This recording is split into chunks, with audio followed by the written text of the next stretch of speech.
Welcome back to Sports Channel 8. The University of Georgia was so excited to be one of the last SEC schools to get stomped by Kentucky, they attempted to unify the troops with a page from the Cameron Crazy playbook and employ a cheer sheet. Okay, not a terrible idea. Certainly you get points for good intentions. After all, the Bulldogs were 0 for 15 in their history against #1 ranked teams. I mean, you got to try something, right? What is Georgia right now? I have no idea. They're good? They'll make the tournament? Better than Florida. What does that mean? Are they a tournament team? They are? However, instead of a detailed dossier about the Kentucky players' girlfriends, police records, or Snapchat secrets, whatever the kids are using these days, the Georgia cheer sheet was basically a beginner's guide to attending a basketball game as a fan. It included such hip tips as, when a Kentucky player shot misses the rim, yell, "Air ball, air ball." Seriously, we need a cheer sheet for that? When the shot clock is winding down, start counting down from 5 at the 10-second mark. Surely the Georgia fans are embarrassed by this. When a Georgia player shoots free throws, put your hands up and yell swoosh when we make it. They didn't mention when to bring the hands down, but that's okay.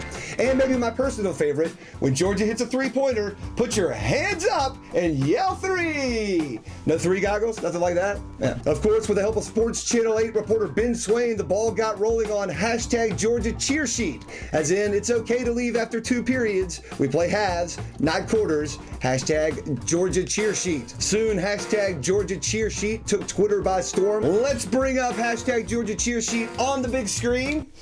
The big screen's actually in front of me here. We don't have like a big display screen yet, but we're getting one. So, if Kentucky wins, be sure to chant SEC, SEC, hashtag Georgia cheer sheet. Our team is wearing white, hashtag Georgia cheer sheet. Yeah, that one was me. Okay, all right. Remember to refer to the play clock as the shot clock, hashtag Georgia cheer sheet. I could see some of them call it the play clock though. Shot clock, play clock, easy mix up. Easy mix up. Happens all the time in Georgia, I'm telling you that. And in the unlikely event of a victory, the baskets will not come down as easily as the goalposts. Hashtag Georgia cheer sheet. This does, however, perhaps answer another question we had about Georgia basketball. Apparently those classes where assistant coach Jim Herrick Jr.'s exams had questions like, how many points do you get for a made three-point attempt? Were actually legitimate classes attempting to educate the basketball ignorant Athens population. Who knew?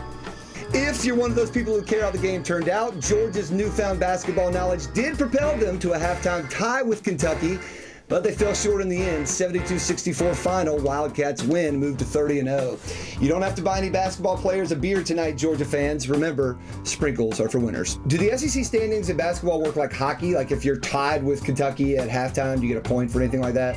No. Feel free to add your suggestions. Use hashtag Georgia cheer sheet on Twitter and follow us at Sports Channel 8. For Sports Channel 8, I'm David Hayes. Thanks, sports fans and non-sports fans who happen to be watching this.